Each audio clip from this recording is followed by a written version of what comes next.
Sunny ways, my friends. Sunny ways. Your 16 seconds are up. I'm going to ask you again because nobody believes you when you say you don't know how much money your family has got from the wheat group. You've had a month to look into that. You knew you were going to testify here. Again, how much money total have your brother, mother, and spouse received from this organization? How much? That information has been publicly shared, but I will highlight. Well, then tell me what it is. Can you dig it? Can you dig it? Can you dig it?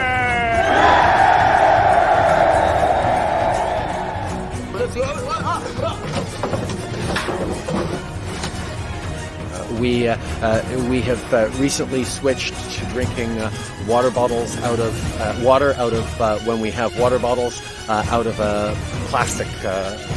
Away from plastic towards paper, like drink box water bottles, sort of thing. Sorry? The servicing costs on the debt that you're going to have to carry, that you're adding to now, right? Interest rates are at historic lows, Glenn. Where's the funds? On the topic, I mean, in terms of your sort of strategy currently, you're obviously taking the populist pathway. What does that mean? Age out of the Donald Trump book. Like which people would say that? Well, I'm sure a great many Canadians, but Like who? I don't know who, but... Well, you're the one who asked the question, so Yeah. you must know somebody.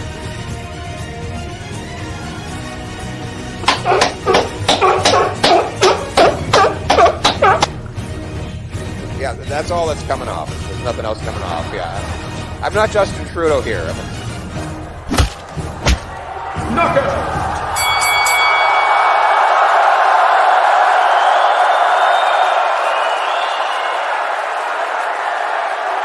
What is going on, everyone? Welcome back to the Fringe. Welcome to Friday Night Fringe here on the stream. I hope you're all having an amazing week. Joining us here live. Wow, 122 people already in the chat. That is amazing. Throw a thumbs up in the chat and put a like on the video. Let me know. Let's start it off with a good old-fashioned roll call. Let's see where everyone's watching from. Let's try and get one person from every province in the country. Again, folks, these pour in, and with 122, 127 now, amazing community members now hanging around in the chat. I can't guarantee we'll get to them all, but throw it up in the chat. Let's get it moving. Non-compliant Canadian joining in from the stream. Greetings from Eastern Ontario. If anyone tells you the carbon is pollution, you dismiss them immediately as a liar or a cultist. It's plant food. Everything that has ever lived is carbon-based. Couldn't agree more. Let's jump in. Cooney's jumping in. How you doing, Cooney? Welcome to the stream. Blackface out of Castro coming in from Windsor, Nova Scotia. We've got Ange coming in from Huntsville, Ontario. Welcome into the stream. I said Huntsville. Susan, good old longtime member of the channel. Susan, welcome into the stream from BC, Albany, BC. Welcome in. We got Daphne Divine, the good old Daphne, and boy, is she as divine as ever. Welcome into the stream from good old Calgary, my town, everyone's town. Good to see you back in the stream. We've got Gordon coming in. 1 year and 7 months to go, people. We do indeed. We're going to talk about that tonight. Let's get it on. Charlene Harper coming in from Cochrane. Gorgeous, gorgeous town. Welcome into the stream. Great to see you. Mike coming in from Broke, BC here. We're sorry to hear that it's broke. Welcome into the stream. We got Christine coming in from Ontario. We got Tammy coming in from Elliott Lake, Ontario, returning once again. Tammy, welcome back into the stream. Great to see both of you here. We've got Two Cop. Is that 2 Cop 420? Welcome in from Newfoundland. It's great to see you in the stream. We've got Callie Surfer Girl coming in from good old Slurry, BC. Welcome into the stream. Great to see you. New Mike coming in from Edmundston, New Brunswick. Welcome in. Great to see you here. We got Louise Dixon from Outlook, Saskatchewan. The Outlook is good for Saskatchewan these days, but welcome into the stream. We got Curry coming in from Saskatoon. Welcome. Saskatchewan, eh? Welcome into the stream. We've got Elle coming in from Diamond Valley, Alberta. Gorgeous town. Welcome in. Great to see you. We've got Infectious Prototype coming in from Guelph, Ontario. Welcome into the stream. We've got Shane coming in from Alberta as well. We've got Terry Bennett coming in from Smiths Falls, Ontario. Welcome into the stream. Shelly coming in from Grand Prairie. We've got Sandy coming in from good old Sylvan Lake. I love that town. I go there every summer. My mother-in-law's in Sylvan Lake, so big props to Sylvan Lake for putting up with my family members. I often go out there to rent a Sea-Doo for a couple of days and do some boating as well. Gorgeous town. My wife wants us to move there, but unfortunately, I'm running for mayor of Calgary, and we're going to get into that tonight too, because boy, do I have a lot to share with you guys on that front. Chippy's is coming in from Winnipeg, Manitoba. Great to see you back in the stream, Chippy. Welcome in. We've got Angela coming in from Martok, Nova Scotia. Welcome into the stream. We got Rob coming in from good old Winnipeg. How many visits a year to the Peg?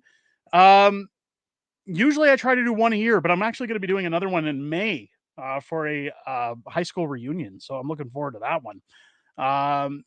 We've got Quebec City. We've got Rocco's coming in from Quebec City. Welcome in the stream. We've got Reggie coming in from Quebec. Great to see you as well. We've got Kaylee coming in from Moncton, New Brunswick. Welcome into the stream. We've got Ryan Martin jumping back in again, coming in from Brockville, Ontario. Welcome into the stream. Daphne saying, Unacceptable Fringe has busted my TV set top box. Talk about shadow banning. Listen, it just can't handle how awesome this channel is. But welcome back in, Daphne. Great to see you.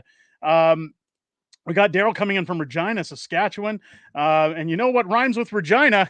Fun. Let's get on with the stream. We got Margaret coming in from Calgary. Great to see you in here. We've got a Penguin P coming in from Cowtown. Of course, we're going to get into the news in Cowtown. Again, failed woke mayor Jody Gondek is at it again. And boy, do we have a lot to talk about with her. We've got Stinger coming in from Hammer, Ontario. Welcome in. We got CB coming in from Oil frickin' Alberta, baby. Welcome in, CB. Longtime friend of the channel and viewer. Great to see you in here, CB. Trudeau's Akami coming in from Calgary. Welcome back in. Ryan saying hello. Hello, Ryan. Welcome into the stream. We got Hillary coming in from Ridgeway, Ontario. Welcome in. We've got Cindy, longtime viewer, coming in from Saskatchewan. Welcome back into the stream. It's great to see you. We've got Ryan jumping in from London, Ontario. It's not that bad. Come on. There's just that dark cloud hanging over Ottawa, but welcome into the stream, Ryan. It's great to see you. We got Danielle coming in from Newfoundland. Oh, don't you know that there, bye. Welcome into the stream. We got Ryan coming in from Ontario. We've got Phoebe joining us once again from woke Innisfail, Alberta. Innisfail's not that woke. It's not that bad. I've seen my share of woke there, but I've seen some good people too. It's a great town. We've got Cheryl coming in from Salmon Arm, BC. We got Frank coming in from Elliott Lake. As always, great to see you back in the stream. We've got Tim coming in from Edmonton. We're not all perfect, but hey, it's close enough to Calgary. So I'll cut you some slack, Timothy. Welcome into the stream. Clayton coming in from broke Okanagan, BC. Welcome in. Everybody's broken BC. What's going on? Daria coming in from Kamloops, BC. We've got another folks joining us from Edmonton. Al coming in. Welcome into the stream. Everybody wants to be like Calgary, I guess, today. That's okay. Guys, I only jest with the Edmonton jokes. I apologize. You have to. It's almost like a common courtesy to just pay homage to Edmonton whenever a Calgarian sees them and vice versa. We've got JC coming in from Elk Island, Alberta. We've got Peeve coming in from Owen Sound, Ontario. Welcome to the stream, everybody. I see Derek Macbeth coming in from Calgary. We got Katie from Nova Scotia. Luann saying, I'm wishing you success for running for Calgary mayor. We're going to get into that, guys. Stick around. It's going to be a banger of a show. Because boy, I'm going to make Jody Gondek look like a fool. Let's jump in. We got Megan in from Windsor, Ontario. Welcome into the stream. Did Amnesty jump in? Amnesty with the clap hands. Amnesty, welcome in. It's great to see you back. Haven't seen you in a while. Good to see you back in the stream. Ladies and gentlemen, I'm going to have to pass the rest of the roll call. We got to get caught up in the stream because boy, do I have a jam-packed show for you tonight. It's going to be great. And, I want to kick things off starting about some videos that came out this week. Again, 200 people already in the chat, and we've only been going for 9 minutes. This is incredible, and thank you to everybody who's hanging out here tonight, everybody who wants to hear about all the things that went down this week in politics. I have to start with a little bit of an apology, and I do want to apologize to this audience because there was a video that came out this week that I pulled because I didn't really like the way that it came across. I didn't like the way that it came out. And I feel that this channel deserves better from me.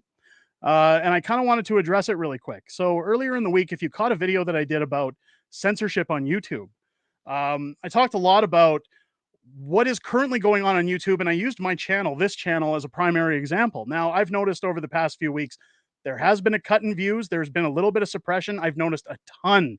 I don't know if you guys have been in the chat or in the comments. I've noticed a ton of bots in there, a lot of pro Trudeau comments in there. Now, again, I usually try to stay out of the comments, but a lot of people at me in comments and things like that. I got to clear those notifications. So I occasionally poke my head in there. And the only reason I try to stay out of the comments, they can get toxic at times, and nobody needs that in their lives. But I used the channel as an example. Because what I was talking about was with Trudeau's new censorship bills and his Online Harms Act, how we're already seeing mass censorship on platforms. I was comparing it to what had happened in the United States during the last presidential election in 2020, when we seen the suppression against Republicans who were supporting Donald Trump. And we'd seen Mark Zuckerberg testify in Congress that he was, in fact, approached by the Democratic Party, that they took money from the Democrats. Again, there's a lot of Democratic power when it comes to Silicon Valley. And the suppression that went on during that election in order to downplay people's interest in the Republicans, pulling down articles people were posting, shadow banning, it was all real, and it was admitted and drawn into evidence. My concern was what's going to happen to channels in the future. I thought it was a good discussion. I thought it was going to be a good discussion about if you think this is bad now, now's the time to subscribe to these channels, any channel you like in politics, not just this one, because I have a feeling that when we do get into an election, when you see the meddling that Justin Trudeau is currently doing when it comes to online platforms and suppression, that you're going to see that more so, that it's going to be scary, because a lot of people get their news from places like YouTube, Rumble, locals, wherever they go to get those. A lot of people don't trust mainstream media anymore. Nobody wants to listen to mainstream prostitutes. But again, the way I put that together may have come across that I was whining about views, or that I was whining about viewership on the channel. Now, again, ladies and gentlemen, I just want to stress that I used the channel as an example. I'm not going anywhere. What is it Leo DiCaprio says on Wolf of Wall Street? I ain't fucking leaving. Uh, there's nothing. Sorry, I try not to cuss on the stream, but here's the thing. I got into YouTube, and I got into what I was doing with books because I have a bone to pick with the government. I had a bone to pick with the government when I lost my mother in 2020, and I was forced to stand outside of a hospital room while she died behind a doorway. Because God forbid she come into contact with a virus while in palliative care. Ever since that moment, I said the government is going to pay for what they did, and not just to me, but to every family who had to suffer like that. Every family who we've seen families in Quebec put under quarantine and shoved into their homes on a curfew. We've seen people stripped from their homes by police during Christmas holidays. This isn't the behavior of a common government. I started Unacceptable Fringe to push back against the government, against tyranny, against the jackboots, against corrupt government officials. So a little bit of suppression isn't going to make me go anywhere on this platform. I can assure you I am not going to leave anytime soon. So again, for those who might have taken that video the wrong way, I should have taken my time with that video, and I probably should have formulated it a little bit better. Now, I'm not talking about outside criticism that came as a result of that video. I watched the video after it came out and listened to what I had to say, and I really fought with myself and said, I don't like the way it comes across. So I pulled it from YouTube. And again, for anybody who wanted to see that, I apologize. I just feel for the close to 30,000 people that follow this channel, you deserve better. And when I say you deserve better, you deserve quality. And that's something I'm actually going to focus on in the future. I am going to take my time with videos in the near future, how I put them together, how I construct them, to make sure that you're not just getting the news from me, but you're also getting entertainment, that you're being satisfied with what I'm putting forward. I understand people on all channels talk about things like clickbaity titles, clickbaity thumbnails, things like that. Unfortunately, when you're on a platform like YouTube, in order to compete with everybody, you need to walk the walk when it comes to how YouTube promotes things. So there's not a lot I can do about those things. I always try to ensure when I'm putting out a video that even if the title sounds clickbaity, it still contains what the title says in that video. So I'll do better in the future, ladies and gentlemen. I know a lot of people say don't apologize all the time. I love how supportive this community is, how supportive everybody is. But for me to be comfortable with myself and what I'm doing on this channel, I need to start by telling you that I didn't like that video and I apologize for making anybody sit through that. So going forward, um, things are going to change for the better. And in terms of things changing, boy, some things are going to change around the channel. I've procured a new microphone setup that's coming, I think, next week from the US. That's right. I finally jumped on the bandwagon and got some professional equipment. So some changes are coming to the channel. Some lighting changes. I'm going to try to do things up a little bit better on this channel again to make things more enjoyable for this audience. Because if there's one thing I appreciate more than anything, it's this community and everyone's support. And I again am so grateful um, that everyone who comes to watch these videos on a daily basis, everybody who comments, there's people who have sent super thanks in videos, even though I never asked for those things. I really appreciate everything everyone does to show their support for this channel, because it tells me that we're on the right track. It tells me that things are getting better, that there's still like-minded individuals out there that want the truth. And that is one thing I pledge to bring to you as we move on with this channel. Two Flip saying, I love the background. I appreciate that. I get a lot of people who say, in fact, if you watched my interview with Stephanie Kusi, conservative MP, about a week and a half ago, the first thing I said to her when she came onto the channel was, I have to apologize for the background, because for a conservative MP to come on the channel, it certainly doesn't look professional or what they're used to seeing when they sit down with people. And thankfully, Stephanie said, I think it's awesome. So it worked out. But this was actually, I'm very limited in my space as to what I use for a studio, because I built this home arcade for my kids during lockdowns. This was something that I put together because they were stuck inside the house. My mother gave me, if you look at the Star Wars machine behind me, that is a 3/4 scale arcade, meaning it's 3/4 the size of a real arcade machine. The benefit to those are they don't weigh 300 pounds and you don't need a dolly to move them around. And you kind of build them like IKEA furniture. So before my mother passed away, she gave me a Street Fighter 2 machine as a gift, because her and I used to walk to our local 7-Eleven when I was a teenager. Not really a teenager, maybe like 10, 11 years old. And I would play Street Fighter 2 on the arcade every time we would go there. I loved doing that. So my mom bought it for me kind of as a keepsake, for those memories that I had with all those walks that we went on together. And the first thing is my kids, like my daughter was in kindergarten at the time. My son was just heading into the preschool level, but they both flocked to that machine when we got it. And they enjoyed it so much that I kind of said to my wife, I just removed a video game collection that I had in this basement. I used to collect retro video games, and the cost of those games had shot up significantly. I had just used the money from selling that collection um, to finish our basement, make it fully developed, and I had some money left over. So we kind of said, hey, when these machines come out, why don't we build them with the kids? It's something they can get excited about, and something we can do together to keep everybody sane while we're locked in the house. And it was always a fun thing. But as pandemic measures ended, this is still a place where my family and I go to have fun, to take a night off, to kick back and enjoy my youth as well as share it with my kids. So unfortunately, when I got into YouTube, because this is my basement, because this is where I'm able to stream from, it was either get rid of the machines and build a proper studio, or have this as my background. And my kids were begging me, please don't get rid of anything. And I don't want to get rid of it either. So of course it stays. And a lot of people seem to like it. So I'm glad.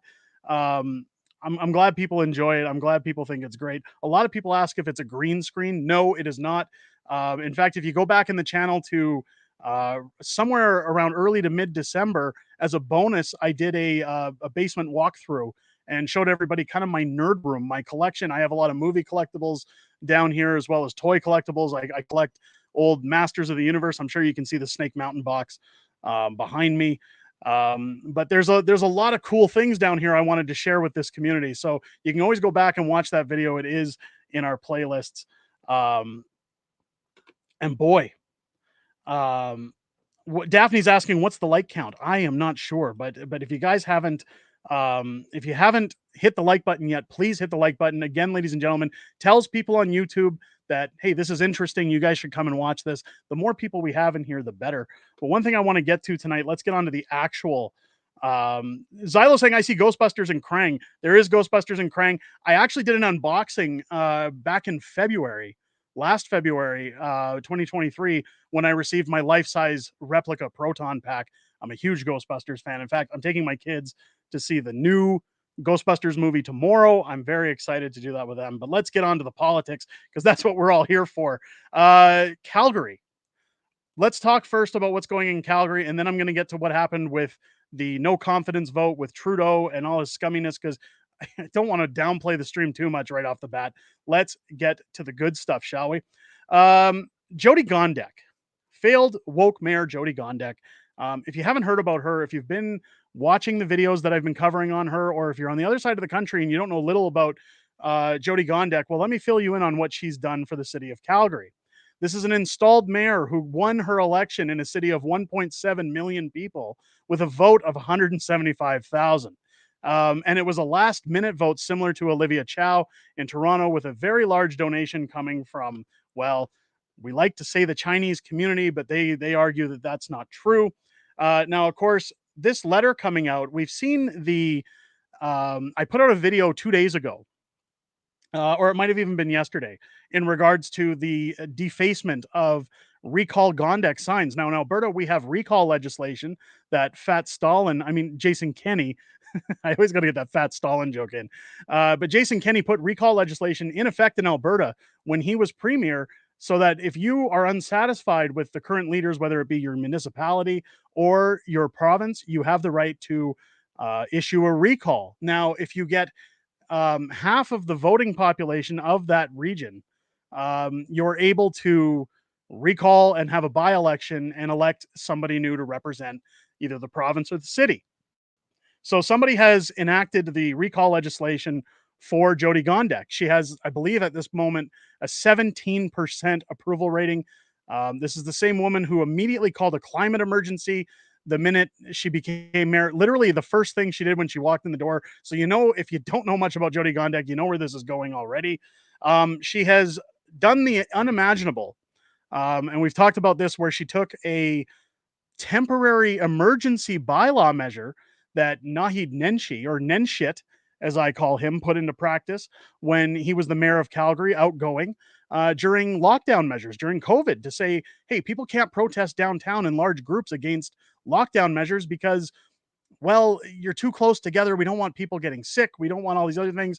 When people complained and said we have the right to protest, this is part of our charter rights, then she said, oh, it's just temporary, ladies and gentlemen.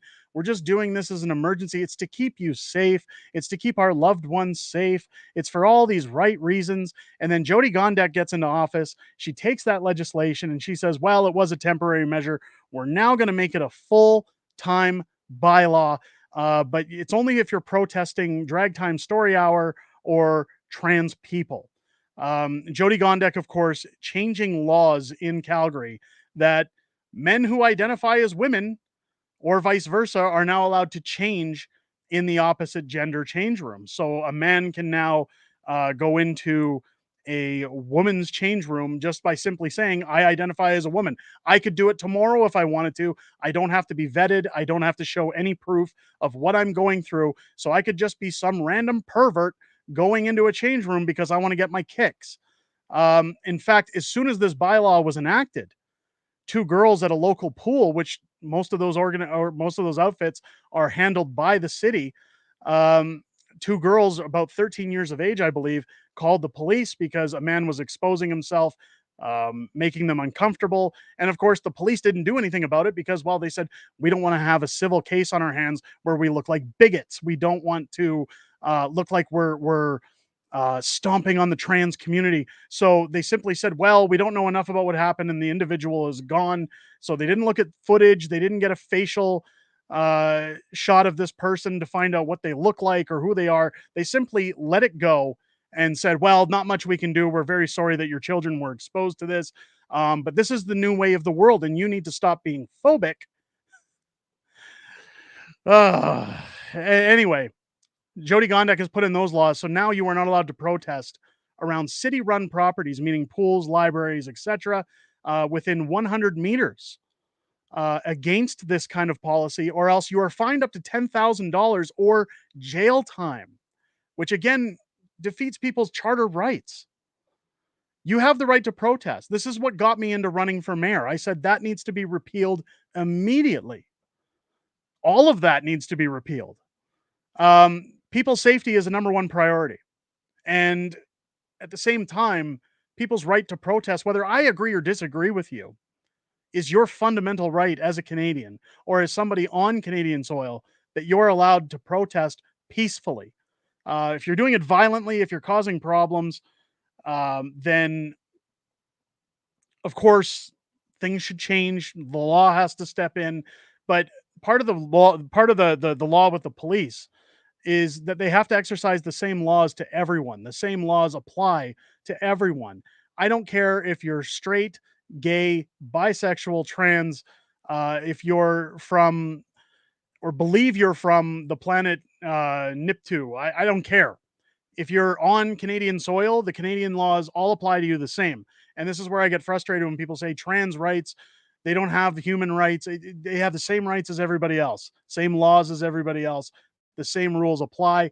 And that needs to be done, which is again why I've called for a complete audit of the Calgary Police Service. And any of these cops that aren't interested in doing their jobs, well, we'll find new ones that are interested. Police are paid very well in this city. I'm sure we can find a lot of police that are eager and willing to uphold the law to the fullest extent without being biased. And those who don't want to do their jobs, well, they can just shove off. They can go work for San Francisco or somewhere that's woke, that doesn't mind people breaking the laws or wants to stretch the laws in a different way.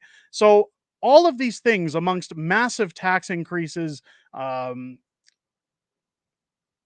ridiculous spending. Jody Gondek, of course, saying there was going to be about a 2% tax increase this year, then goes and buys a $2.5 million statue for the city and then raises taxes 8%. People have had enough. People have had enough of Jody Gondek. So this recall, Jody Gondek went into play. But here's what gets me mad today. We've seen the defacement of signs. We've seen these lefty loonies, as I called them, defacing these recall Gondek signs that were saying respect Gondek. Now, it's within Alberta legislation that a recall is allowed. Now, I don't think the signatures that are needed are going to get done on time, only because when this started to gain steam, when people were started, I believe there's about 2 weeks left to get the signatures in. I've signed the petition. I know other friends of the channel like Theo Fleury have signed the petition. But the problem was they needed something like 8,000 signatures a day on average to reach their goal in order to recall, because I believe they needed roughly 500,000 signatures for a woman who got in with 175,000 votes. But what we see here was these recall Gondek signs that have been going around town, and kudos to the recall Gondek team, who have been doing a great job all around the city. I've seen them all over the place with their signs, sitting outside on cold weekends, garnering signatures from people. And of course, now the state jailed our signs for peaceful expression of popular opinions. They actually took all of the signs off the roads. The police stole them from the people running the campaign and said, nope, no more. You're not allowed to do that because this isn't an election. You're not allowed to make people aware of where to go to do this stuff, because the mayor is heated about what's going on. The mayor is actually fed up. Of course, here we see press release from Recall Gondek YYC on the political interference coming from the City of Calgary Police. Here, this letter says, with less than 2 weeks remaining, City of Calgary authorities have begun interfering in the popular citizen-led campaign to recall Mayor Jody Gondek. The sudden intervention includes seizure of campaign signs and involves internal departments, as well as the Calgary Police Service, all whom appear to be taking partisan orders to frustrate or shut down the petition campaign to recall Mayor Gondek. It's disappointing but not surprising that Mayor Gondek is now using the strong arm of the city authority to intimidate petition gatherers, and now, just 12 days before the end of the campaign, to order the removal of the campaign signs lawfully erected across Calgary, stated Mr. John Williams, director of Project YYC, a group active in the campaign. Campaign manager of Recall Gondek YYC.ca, Roy Bayer, noted that 50 or so 4x8 signs were placed across the city in strict accordance with campaign signage guidelines, which are the guidelines most applicable to a recall campaign that has officially registered and approved for by-elections Calgary. Representatives of the City of Calgary Legal Department have stated through a representative of Calgary Roads that any signs being placed by the recall campaign should comply with the temporary signs bylaw, but they would not provide a written statement to that effect or specify which officer or manager was responsible for the decision, which would at least allow appeal as well as provide accountability for the interference should it prove unlawful. So again, these guys, by the sounds of it, have followed all of the rules. They've done everything by the numbers in order to make sure that we're running this accordingly, that we're running it in according with the laws. And of course, Jody Gondek using the police and bylaws to strong arm and shut it down because she's not happy about it. She hasn't been happy about it for quite some time. And we're going to see. Hang on a second. Did that? I think it froze out. I think my screen froze out there. It's weird when I go to sharing a screen, it goes on Wi-Fi for some reason, and because of the stream, it shuts down. Let me continue because now, as it goes, we've had what's the man's name that ran this? Landon Johnson, one of the organizers of the campaign, met with Jody Gondek. He was asked to meet with Jody Gondek today. Now, keep in mind, there's also been videos rolling around on the internet of Landon Johnson being removed from Calgary Library facilities and different city-run facilities while looking for signatures, being told you're not allowed to get those here, even though it's public property. Just because it's city-run, of course, Jody Gondek gets her panties in a twist and says you're not allowed to do that. But I'm going to read the letter that went through Jody Gondek's office because this is alarming. And of course, it's just word salad that really breathes into what is happening here. I'm just going to read the first two paragraphs because this is where I get fed up with Jody Gondek. Sense. Thank you for being here today. I'll thank Landon for taking the time to meet with me today. Let me state. Sorry, I'm going to move over to my other screen because it's a little bit bigger. Let me start by saying that I understand many people who signed the petition are real people, not involved in a larger political play, just regular people concerned with the future of the city. I believe Landon Johnson is one of those people. While he and I may not agree on policies, I think we share a desire for good things for Calgary. And that's why I agreed to sit down with him today. Good things can be achieved through collaboration and civil discourse as opposed to rising rhetoric. The problem with that, Jody Gondek, the big problem is she hasn't wanted civil discourse with anybody since she took the job as mayor. She has outright ignored journalists. If you remember back when Cian Bexte interviewed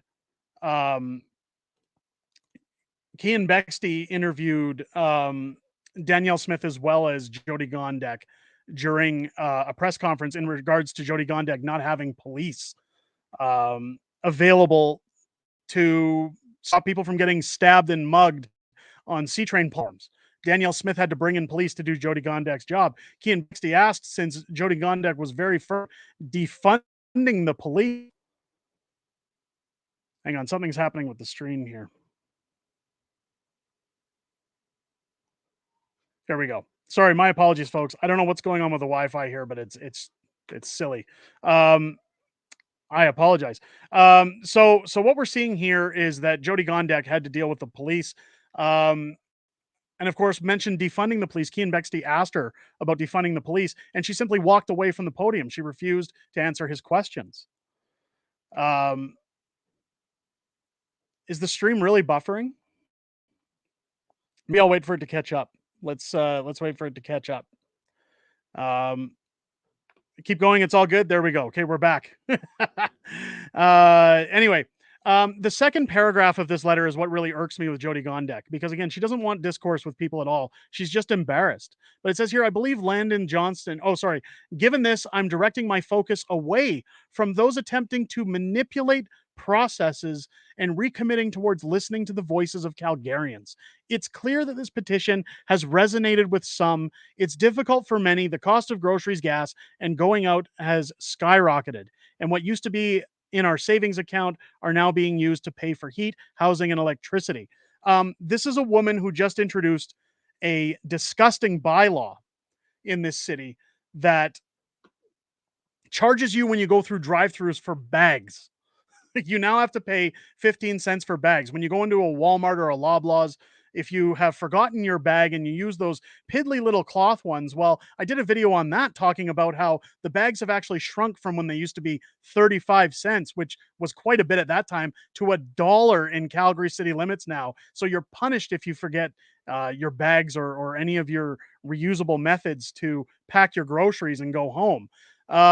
This is the woman who says, oh, I understand that things are tough and I don't want to, I'm going to focus my attention away from those who are meddling. This is a legal process, you stupid witch, that allows people to recall those that aren't doing their job. You're not doing your job. You're protecting the woke. You're protecting PDF files. We got to get around that one. You're protecting bureaucrats. You're an installed mayor. You need to go. This is why somebody asked me the other day, bring back plastic bags, says CB. We need to bring back plastic everything. I don't know if anybody followed, but Danielle Smith took Stephen Guilbeault to the federal court and his plastics ban was issued as unconstitutional. I've said before that when they first brought in this, well, we're going to think about paper straws garbage. 7-Eleven, I remember taking my kids there at one point to get Slurpees one day. They had biodegradable straws that felt the same as plastic, and we didn't notice a difference. Now, all of a sudden, those are gone, and you always have to do paper straws. We don't buy Slurpees for the kids anymore because the kids find it disgusting. I don't want them drinking out of paper straws. If it's biodegradable, I don't understand why that's not better for the environment than paper. But of course, follow the money. You got to follow the money every time. Somebody's getting kickbacks in that industry to put chemicals in people's bodies. I've heard nasty stories about the chemicals that come off these paper straws that are poisoning people. But of course, somebody's pockets are being lined. That's all this is. But Jody Gondek punishes Calgarians. She doesn't care about Calgarians. Politicians serve themselves. Somebody asked me in the comments what I was saying earlier. What is your qualifications to be mayor? And I said, well, I've gone to business school. I've ran a successful family business for the last 20 years. I think I know a thing or two about finances. As again, I don't carry any debt in my household aside from my mortgage. I'm very responsible, unlike our mayor. But what makes me the most qualified to do this job, and I'm going to say it one more time, ladies and gentlemen, I'm not a politician. I'm not some fat, sweaty bureaucrat coming into the mayor's office to give myself kickbacks, to fund my friends, to give them all the projects they need and line their pockets. I'm not there to steal your money. I'm there because I love this city. I love everything that this city used to be, and this city needs to be more. It needs to go back to the way it was. It needs to go back to a booming economy that welcomes in business, including oil and gas, because like it or not, ladies and gentlemen, just about everything we use these days is a byproduct of oil and gas. We need it. The vacancy rate of downtown needs to be handled by bringing back businesses and making it attractive for businesses to be here. People need to be able to work. We need to get rid of the people on the streets that are living in tents that aren't able to do anything to better their lives. We need to reduce taxes. We need to repeal these laws that put our families and children at risk. We need to handle the crime. We need police to take care of the crime problem in this city. I don't care about statues. I don't care about arena deals. I don't care about, wasting money on virtue signaling. The money that people pay in taxes is supposed to better their lives. And I've said a million times over that on a scale of 1 to 10, Currently, thanks to Jody Gondek's new raise, we're charging people an 11 and we're giving them a 3. If we're going to give people a 3, we're going to charge them at a 3. I think we should be giving people a 7 or 8 and charging them at a 3. That's my belief. And the reason that we could do that is by eliminating a lot of the waste that goes into the city from non-government organizations, from outfits that get tons of money from the city, millions and millions of dollars every year for essentially nothing. And I've talked about it before. I've showed NGOs on this stream, and I've talked about how in this town there's on record roughly 3,000 homeless people that Calgary has documented. Now, I know the number is probably vastly larger than that.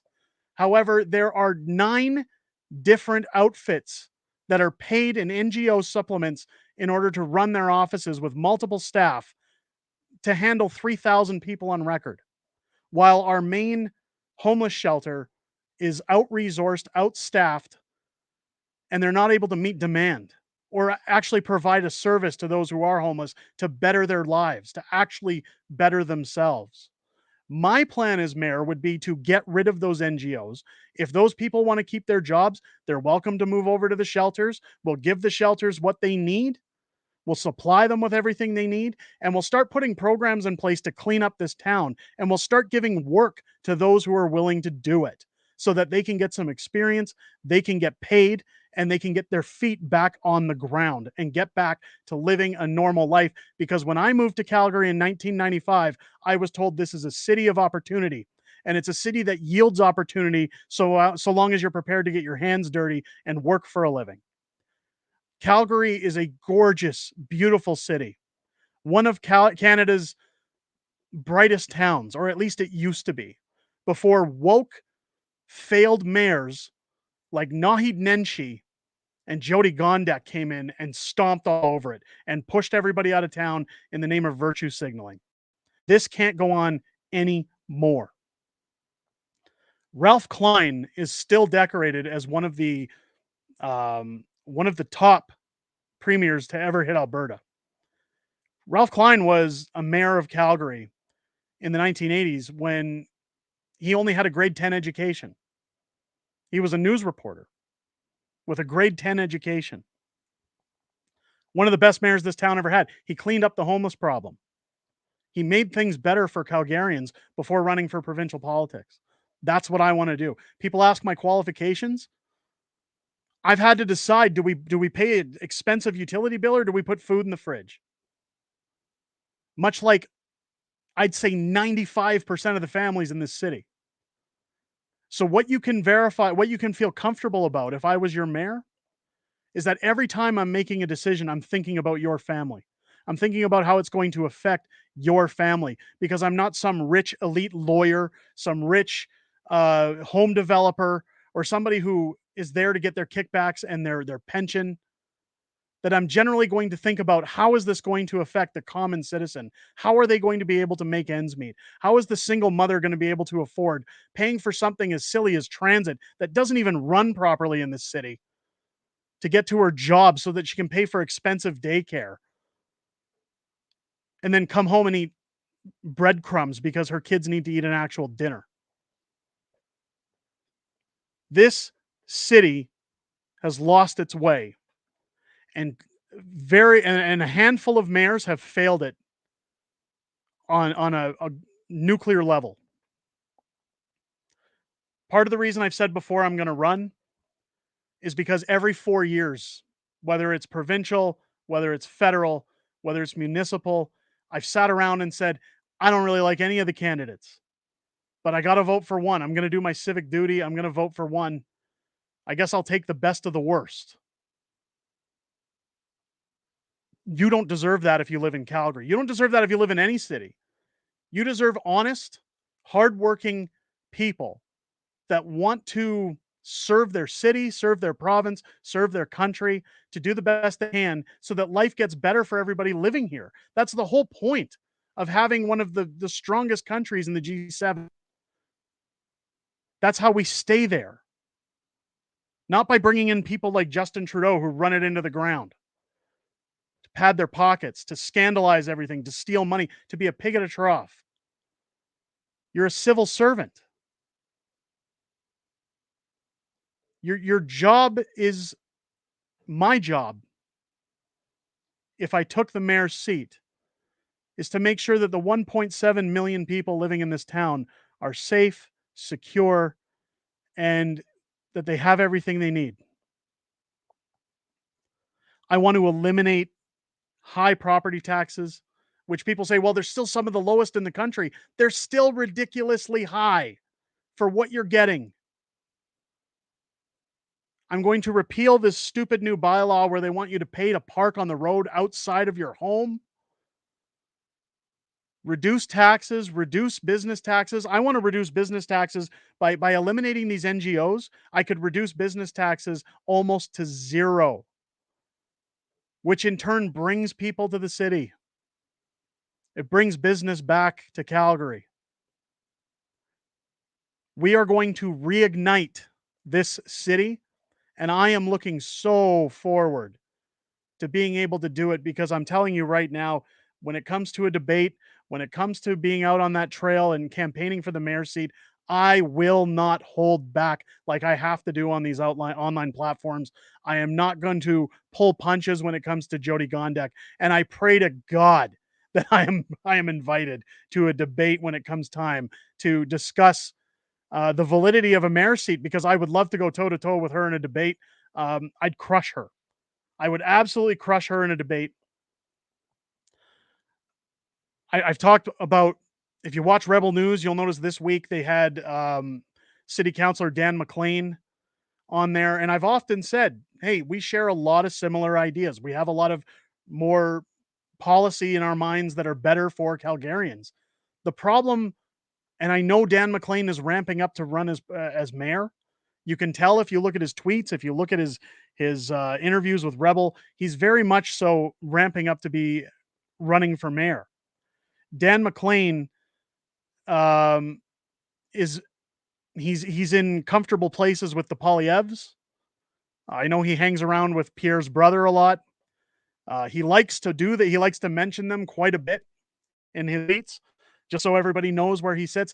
The problem I had with Dan McLean, and again, it's not a major problem, but he was caught phoning it in to a city council meeting over last summer because he was out golfing. Now, granted, I was told that it was a last-minute meeting, but again, your job as a representative of the city is to be available when they ask you to be. So if you have to cut your golf game short, or if you have to say, guys, we got to do this another day, I have a meeting, so be it. But he called in while he was out golfing, and I found out that he was out golfing with a bunch of home developers. So while somebody like Dan McLean, I feel, would do a better job than Jody Gondek, I mean, it's still not saying much, because anybody, a trained monkey could do a better job than Jody Gondek at running this city. But the problem with voting for a guy like Dan McLean is that some things are going to go better for this city, but you're going to see more of the same old tactics, the same old nonsense, where you'll agree with 5 out of the 10 things that are happening. I'm sure mayors will still get their raises, their self-appointed raises. City council will still get their self-appointed raises. Taxes won't go down. They'll just stay stable. That's the problem with these politicians. Politicians get in and say, it's kind of like the Lord of the Rings. Why should I give it back? Why shouldn't I keep it for myself? It's the same problem once the taxes are raised. And this is why I question, will guys like Pierre Poilievre actually axe the tax when they get into office? Because the problem when you're doing that is you're cutting out revenue. And all these pigs at the trough love their revenue.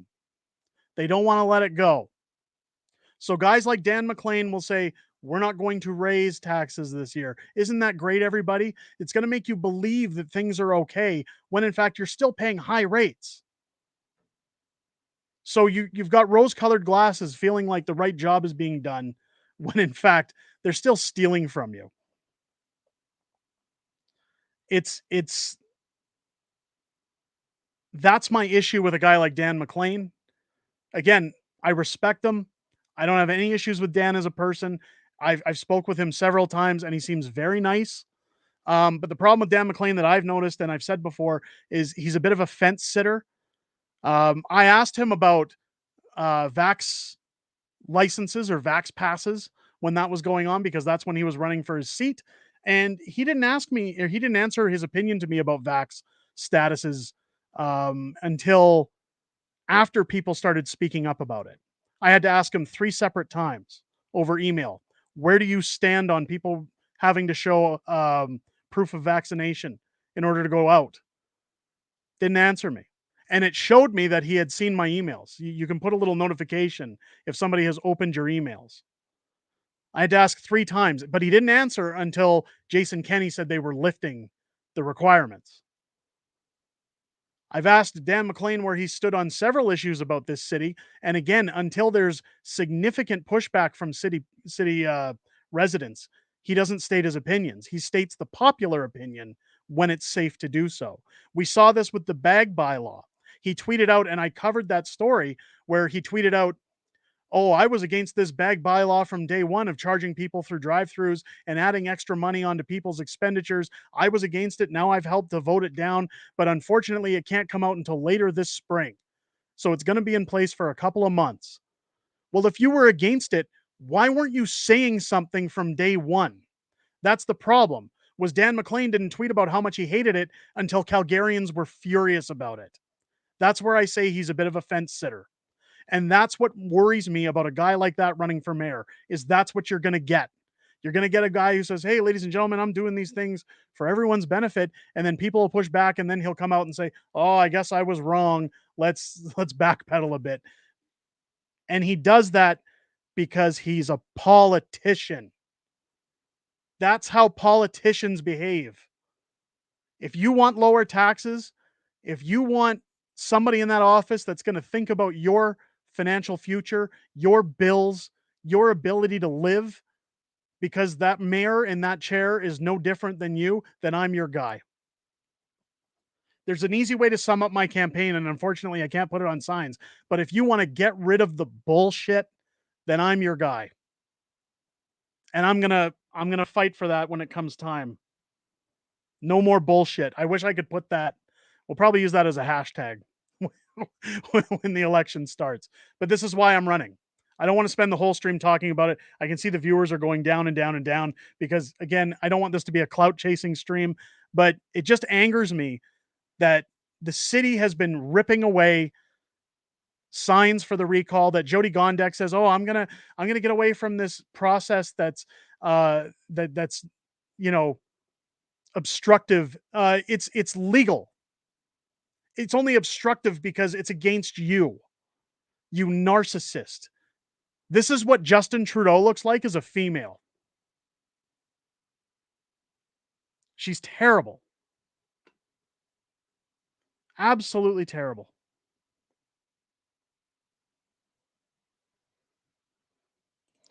No more bullshit has already been taken by a wrestler. Well, either way, I mean, I've heard Howard Stern say it on his show before he went woke. Look, the whole thing is that enough is enough. People have had enough. What was it that oh,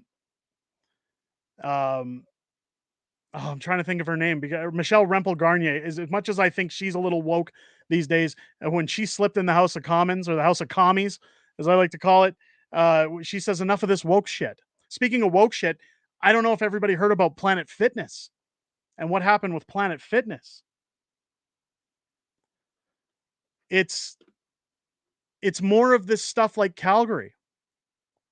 And of course, I can't really cover a video of it because as soon as you go off of politics, YouTube doesn't know what to do with those videos. But Planet Fitness had an incident where they allowed a man to go into a women's change room.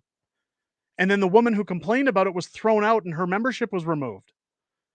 Now, she made a point on the internet about it, and Planet Fitness lost almost $400 million in stock value overnight. This is their Bud Light moment. This is the definition of go woke, go broke. Every city in Canada is doing this nonsense now. And I'm not, excuse me, I've got the hiccups. I'm not talking about just Planet Fitness. I'm talking about this whole diversity, equity, all this nonsense. Enough is enough. We need to get back to reality.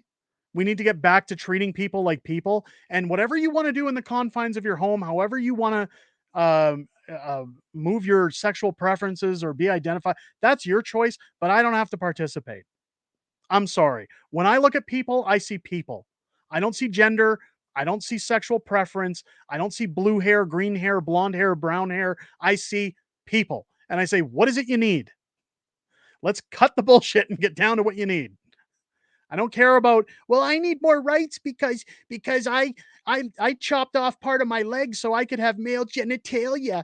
That's your business. If you're that screwed up in the head, that's your choice. Whatever floats your boat, but I'm not going to treat you any different because you did that. You have the same rights as everybody else. That's how this world works. And that's the problem, is we need to start telling people no. I've said it before on stream. We need to start telling people no more. I don't care if you're offended. I don't care if you're upset. I'm an adult. I'm going to live in reality where right and wrong exists. Normal and not normal. Sane and insane. In the membrane. That's how we're going to run things. And people are showing with this Planet Fitness thing that they've had enough. People are done. We've seen companies like Disney slash all their woke stuff. They've now started to cut all their woke productions and said, we're going to take a bath on those things. We're not going to release them because their stock has plummeted so much. They can't afford to do it anymore. I'm not defending Disney. I'm simply saying we're winning this fight. They've had enough of the pushback. We've had enough. And enough is enough. But let's, speaking of having enough, let's get off the Calgary politics and let's move into federal, because yesterday was our non-confidence vote, and I put out a video today. If you haven't seen it yet, go check that out, because again, YouTube pushed that one down. Talking about the non-confidence vote and what went through. Now, only one NDP and one Liberal voted in favor of what was it Pierre said, to not abolish the House, but to allow for an election, essentially dissolve the House of Commons or the House of Commies and hold a carbon tax election. Now, of course, I knew that this vote wasn't going to go through. We all knew the vote wasn't going to go through. But much like the Recall Gondek campaign, and a lot of people say, well, if it's not going to go through, what's the point of it? With the Recall Gondek campaign, I'm looking forward to seeing those numbers. Because as someone who's going to run for mayor of this town, it's going to give me a very clear perception of how many people are on our side and ready to go to the polls. That if they're willing to get off their butts and vote for this, they're willing to get off their butts and vote when it comes time to have an election. That data is invaluable. When you look at the data from this non-confidence vote, and Pierre knows what he's doing with this vote, it exploits every single one of them. And I agree with what a lot of people have said, that the Bloc shouldn't be allowed to vote anymore in these matters because they're separatists. I agree with that. But you've seen every member of the Bloc, every member of the NDP except for one, and every member of the Liberals except for one state that they're comfortable losing their seat. And much like I said in that video, you should remember every single MP that voted no. And if you live in those ridings, if they come door knocking, or if a Liberal or NDP representative comes to your door that's in a conservative riding, when it comes time for the federal election, give them an earful. I understand that those people are volunteers, and I certainly don't want to insinuate that you should threaten or harm them, but you should definitely let them know that they have some nerve coming to your doorstep when Bloc people were showboating and dancing around and cheering on this no vote. It's disgusting. They're smiling and laughing at us. Yeah, pay up, keep paying, give us more money. Give us more millions of dollars and billions to funnel out to the Ukraine, to launder. Give us more money to spend on scandals and pad the pockets of companies like GC Strategies for doing nothing. That vote should make every Canadian angry as hell. Not because it was lost. And I've said, That video was a funeral for every one of those MPs. How are any of them going to convince people in their riding when they're suffering next year? Because, ladies and gentlemen, things are going to get much worse after April 1st.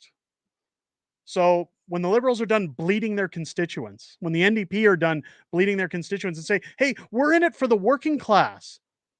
Working for who? For you? Because that's the only people I seem to be working for these days, is to give all my money to them.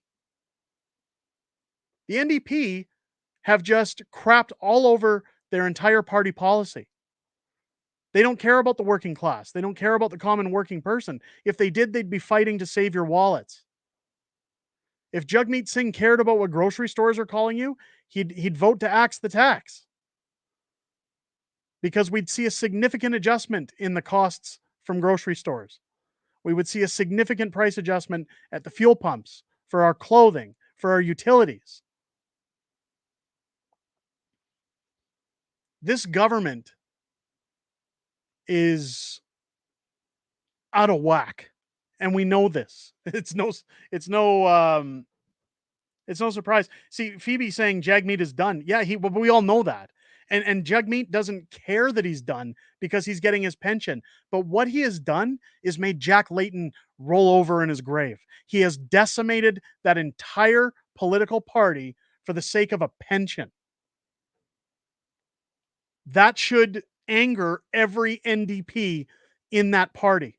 Because for people who wanted to be career men, as they call it, in the NDP, who wanted to maintain their riding, who wanted to maybe try to get up to the higher ranks of the party someday, well, those options have been washed away.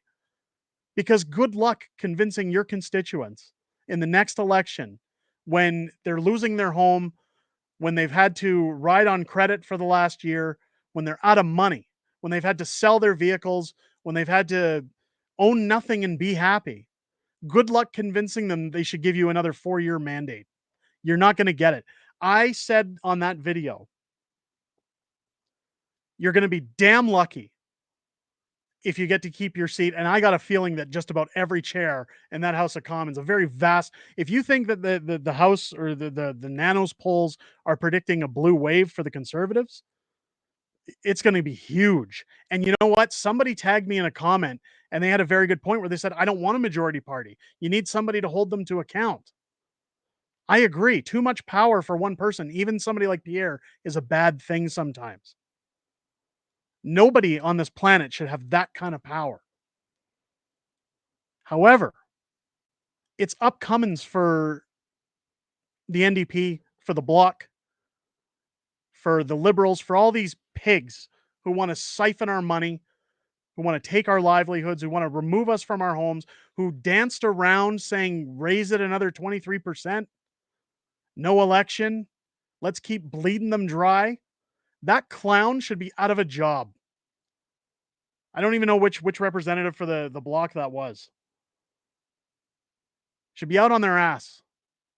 Let them lose their house, their car, their future. Let them see if they have to go to their kids and say, can't afford to send you to school today. We can't put a lunch in your backpack. Give me a break. None of them care about the public. They care about themselves. They serve themselves. They do not serve their constituents. People who want to run for office, for federal government, this should be the same kind of uprising. When we talk about an uprising, this should be the same uprising as my candidacy for mayorship. This should be people saying, I'm going to run for the MP of my constituency as an independent because I've had enough of corrupt MPs running my country. Anybody who has any influence, anybody who's got a background, who has the ability to fundraise, who has the ability to assemble a team of people to move ahead, should be saying, this is when I'm going to throw my hat into the ring. And people say, well, you're vote splitting. I don't think so. Offer an alternative. That's all you got to do. Offer an alternative. Say, I don't want to be one of these corrupt idiots. I want to serve my country. I want to do good things for people. It's not going to happen. One can dream in a world, but that's the thing, is that I'm not conservative. I'm not liberal. I'm not an NDP touter. I'm not PPC. I'm on the side of just doing what's best for people and leaving the parties out of it. Taxation is theft. That's the way I've always seen it. That's the way I'm always going to see it. The only people taxation benefits is government.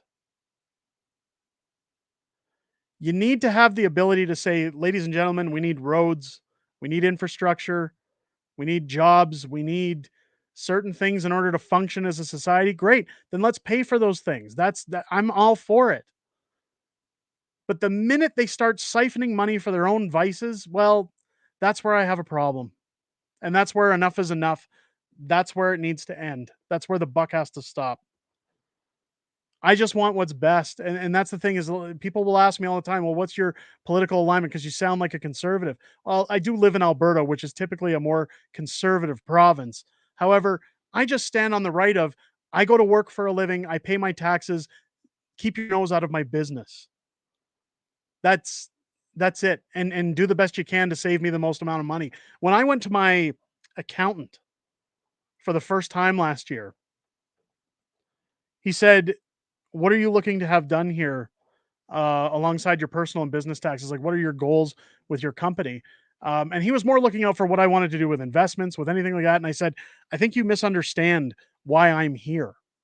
I'm not here to discuss my financial future. The reason I'm here is because I want you to take a microscope and shove it up Justin Trudeau's ass and pull out every single penny he's trying to shove up there. That's your job. That's what I want. I want to give as little as possible to the government of Canada. And that's how I would treat my office as a mayor. That's how MPs should treat their offices in Canada at the federal level, at the provincial level. It should always be, how do we save our constituents money while giving them value for what they're paying for? How do we treat everybody fairly? The potholes on Deerfoot in Calgary should be able to sue for that BS. You should see Winnipeg. I went to Winnipeg a couple weeks ago and I had to drive 2 hours west of Winnipeg to where my mom's buried to visit her graveside. And the potholes there were times we had to go into the other lane. And it's a good thing that it's a two-way highway. There's no dual lanes, but we had to get out of the lane because the potholes are so large. They don't fix them. And I'm looking at the province going, doesn't Alberta give you guys like $4 billion a year in transfer payments? Why aren't you looking after your roads? But it's the same no matter where you go. Government has become a business. It's no longer civil servants. It's no longer people that are interested in just doing their part or leaving a legacy. These are people that are, I always say that it's similar to like NASCAR. If you ever watch NASCAR and you see the civil servants that have all the brands on their outfits and on their cars, it's like, these are the people we sponsor. These are the ones we're looking out for the whole time we're doing our jobs, because those are the people that give them their kickbacks. Those are the people that pad their pockets. I've told you time and time again, Justin Trudeau's net worth when he became prime minister was $9 million. It's upwards of 120 million now in 8 years. Who gets returns like that? It's a business. And the problem with their business is it's only profitable off the backs of Canadians. Huge problem. This country needs an enema. And while I don't believe that Pierre Poilievre is the be-all, end-all, I think he's the best answer to our problems. And I'm very hopeful that he's going to keep his word and find a way to uphold his promises. But True Blue says it best here. We're moving fast to becoming a shithole country. This is where, and Phoebe says it here, tax revolt. I've seen a lot of people saying, don't pay your taxes this year. I just did my taxes and it appears that I owe the Ukraine about $4,000. A little tax joke, but I debated it as well. Maybe I don't pay my taxes this year. The problem is the government has so much control. They'll shut your business down. They'll put a writ against your property. They'll take. If you don't provide, they take. They're not just going to sit back and say that's okay. They'll freeze your bank accounts. They'll do whatever. I'm an adult. I don't have any issues with trans, etc. Now, like the whole thing, people have been doing surgery, etc. from the 60s. Yeah, and that's fine. But the thing about that belief structure, I'm going to say, is it's been more and more in everyone's face in the last few years than it ever has been in society since times like the 60s.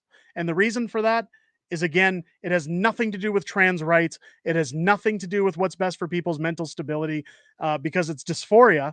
It's a treatable condition. It's listed as a mental illness. And that's science. I'm not trying to be mean when I say that. The problem is that you follow the money. It's pharmaceutical companies that, again, the government's in bed with, that gain to benefit significantly from turning over our youth, from brainwashing our youth. They can control our population because they're not making babies.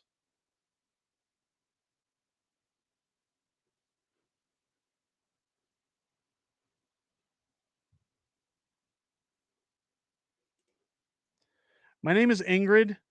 My husband, Charles, we were seriously angry at the moment about Trudeau. Which moment? Which moment are we talking about? Let me know in the chat. There we go. Dylan Mulvaney is a severely mentally unwell person. He's influencing kids in that music video. Dylan Mulvaney, it's a scam. The whole thing's a scam. There was an article about a month and a half ago where he said, "I think I like women now." He's all over the place. He's doing what he's doing for money. This is all about money. The whole Bud Light thing, it was all about money. And that's, again, follow the money in any of these. Anytime you hear, oh, we're doing this for these reasons, or the environment, or this or that, follow the money.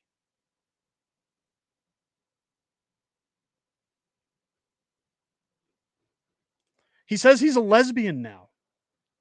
There you go.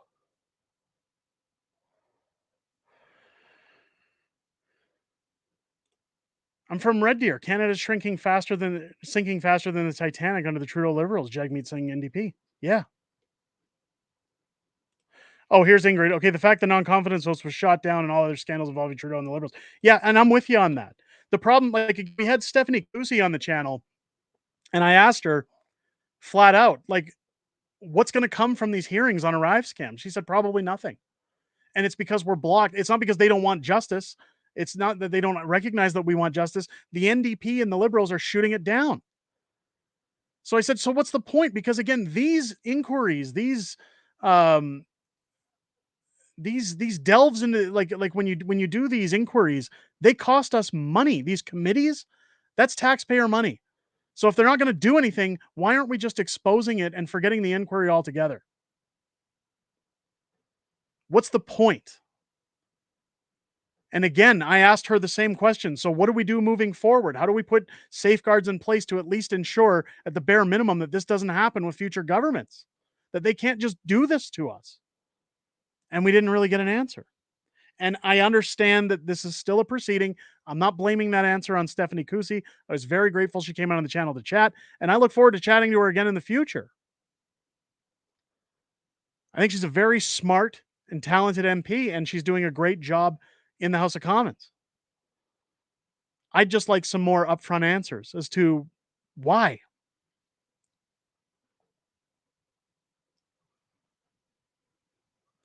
Derek saying the inquiry is what exposes it. I understand that was how to expose it, but what I'm saying is that it's kind of like waving meat in front of a hungry dog. You're angering the Canadians by saying, just look at all the money these people have stolen. When you look at, I remember my parents back in the day being furious when Jean Chrétien was under oath during the sponsorship scandal inquiry, saying that guy should be locked up, thrown in jail. This is like Nixon, and Watergate level stuff. It's corruption of government. We have laws for a reason. And I don't understand why in this country, especially over the last 8 years, we have laws that all of a sudden it's like, oh, but if you're at the top, if you're a politician, those laws just don't apply to you. We'll remind you that there's those laws. We're just not going to do anything about it. You're free to steal, to manipulate, to take from people all you want. You can destroy this country on the backs of hardworking Canadians, and nothing will happen to you. That's where I get furious.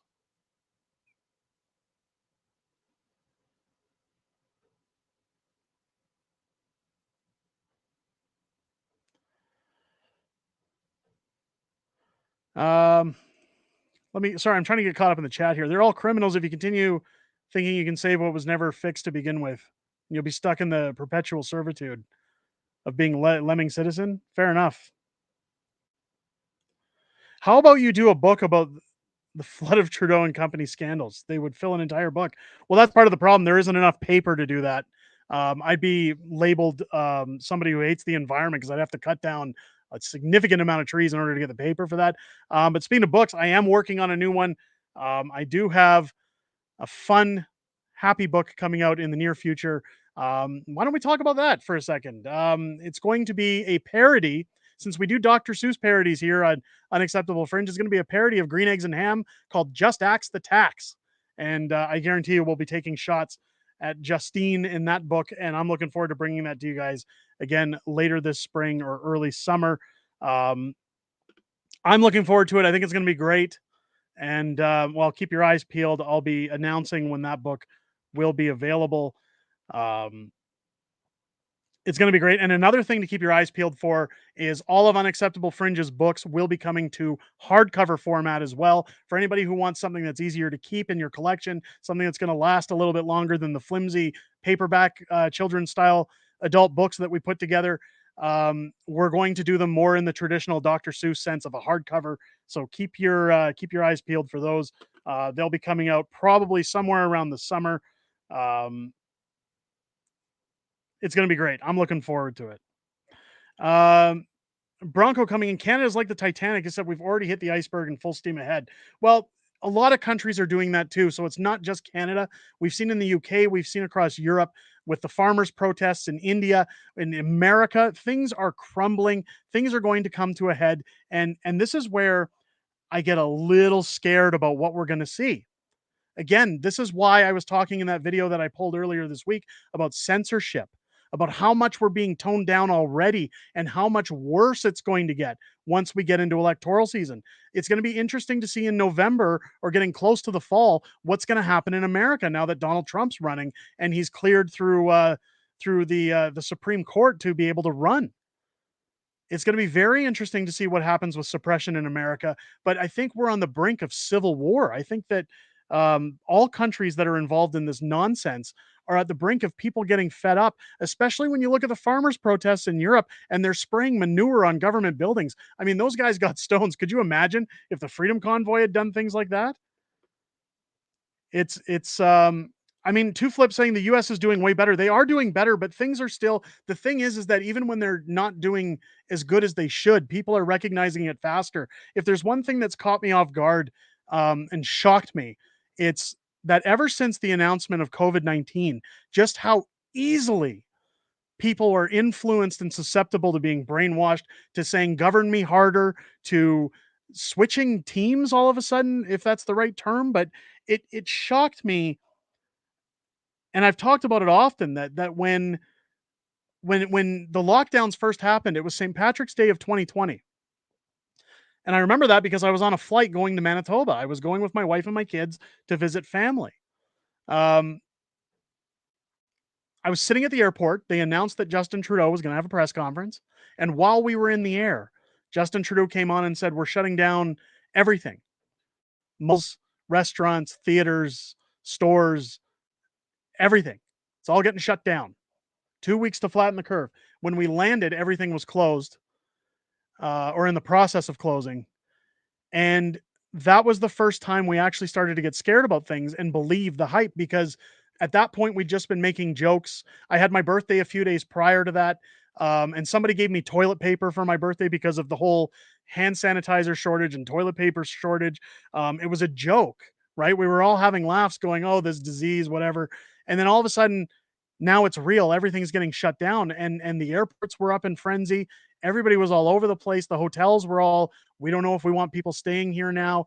It was crazy. And I was trying so hard to keep my kids sane because they were, again, my daughter was 5. She was nervous that something terrible was going to happen to us. Her anxiety, a lot of her anxiety and her anxious problems that she has now was triggered from what went on during those couple of years. And it's a shame.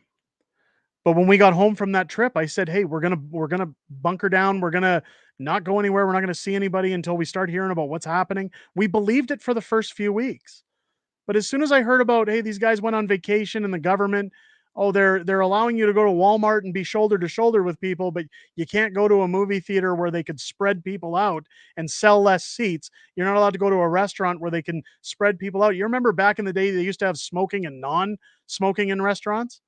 And even though you were sitting on the other side of the restaurant, you'd still get the smoke. It's the same. You couldn't spread people out, but alas, you're allowed to go to Costco. You're allowed to go to Walmart. You're allowed to go to, all these grocery stores and be shoulder to shoulder with people. That's okay. So once we started to see the hypocrisy, that's when I started to say something ain't right here. And what shocked me was just how easily people said, you're selfish.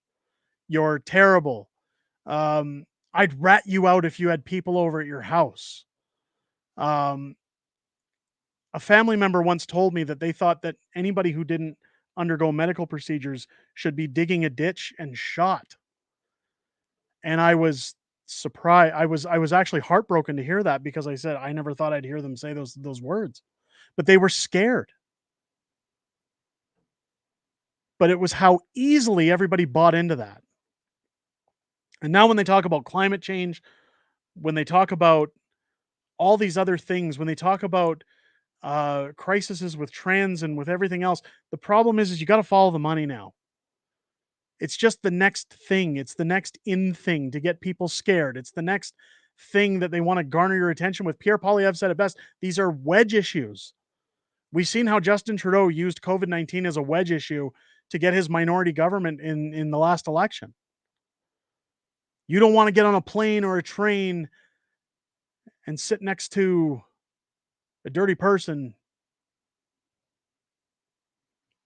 They ruined Canada.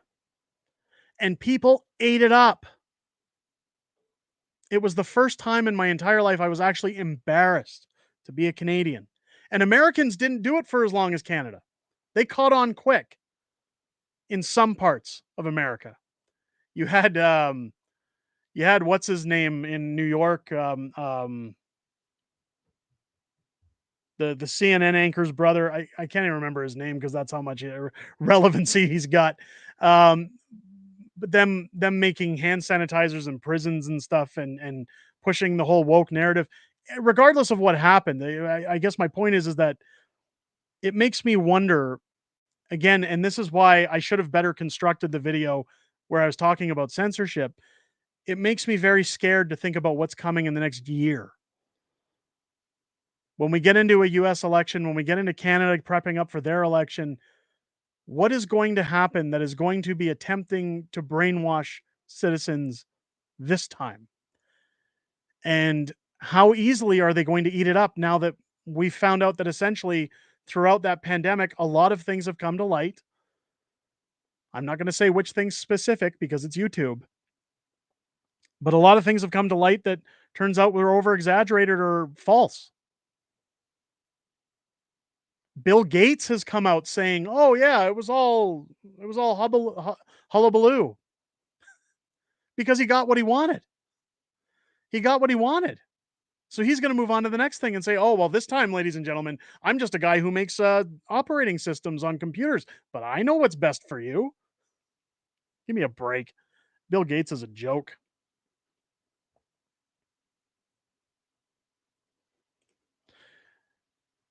Money is not really the end all of what's going on. Worse than the world run to print money, it is a whip.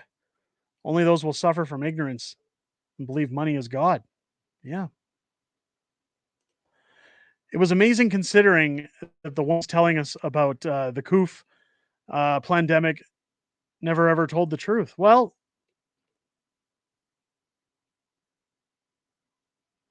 that's true. People need to start reading paper books, read history, read psychology, figure this out. Don't be don't be led or fooled again. Yeah. This is, I used to say to people, always talk to your doctors if you trust them. If you don't find a new doctor, again, I trust my doctor. In fact, my doctor recommended that I hold off during the pandemic. Um, get your advice where you feel comfortable for you. Don't do something because everybody else is. No matter what the government does, they can't stop you from getting sick. I don't care what they say. The government can't protect you from getting sick. Nobody can. It's a part of human nature. No more saying Gates is an opportunist. Well, he's a lot of things, but an opportunist is definitely one of them.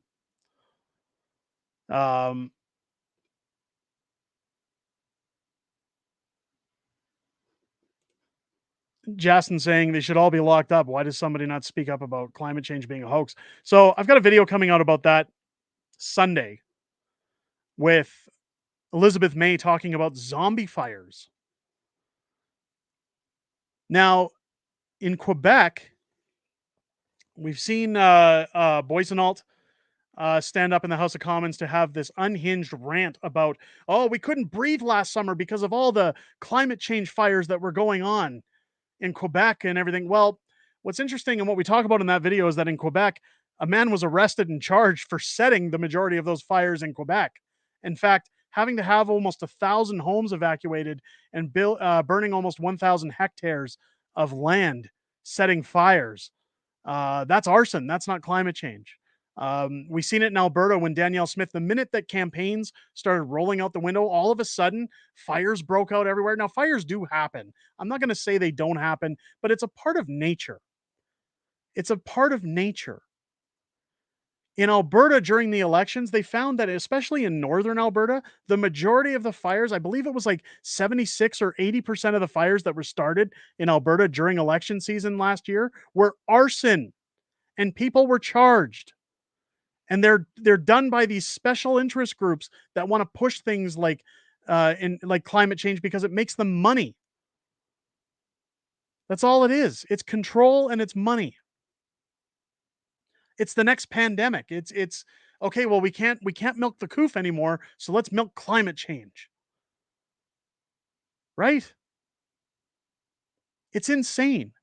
Places like British Columbia, yes, they do have zombie fires. I've heard of them. Mr. Sunshine Baby actually educated me very well on them the other day, and I do agree that those are problems, but those are things that have been happening in this world for millions of years. It's not new. None of this is new. It's all a hoax to get your money.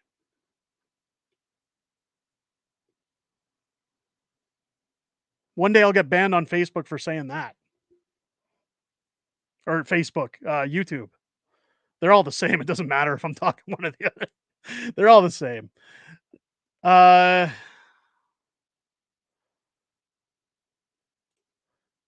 was so much in Edmonton area. Yeah, I heard about the northern Alberta ones, and again, it's crazy how much they try to blame it on climate change when there's documents. In fact, the finance chair in the Senate has said there's no proof that paying these taxes is going to fix anything. Yet they still push and say, well, we've seen that these $1,800 rebates are beneficial to Canadians. They're actually getting back what they put in. No, Pierre Poilievre has shown that it's actually $2,800 we're putting in and getting a measly small amount back. Daphne Devine saying the whole climate change argument doesn't stand up. If they sat down and really debated, it would be put to bed, but that's what we don't do. Trudy runs and hides and buys what he needs. Yeah.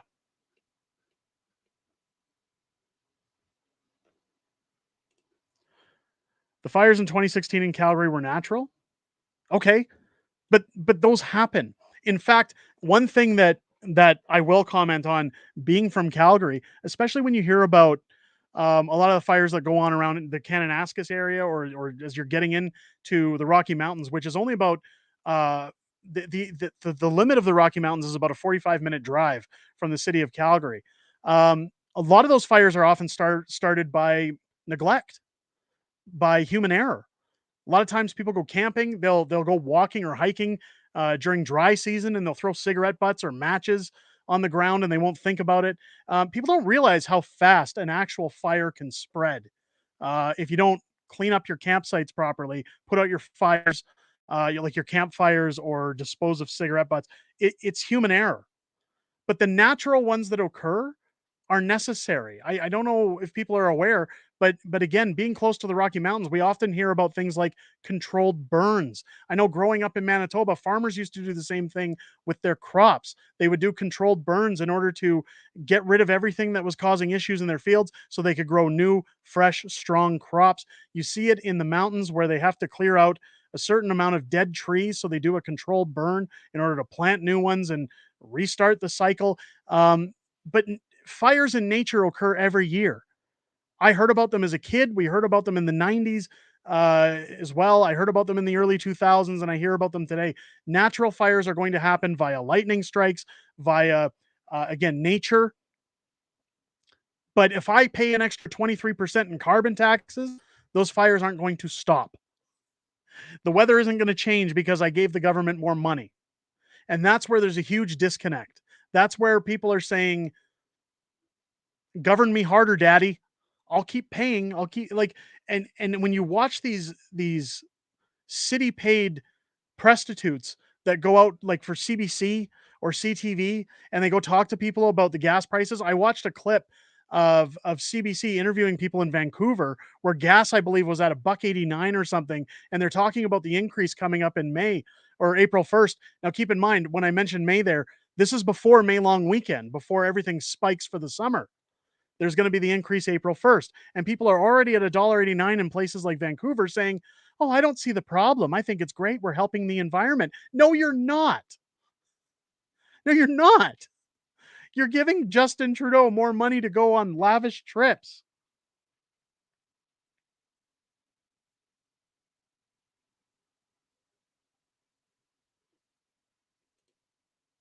$50 years ago? No, I'm talking about the 80s. Let's get it right. That was 40 years ago. It's not 50. Come on.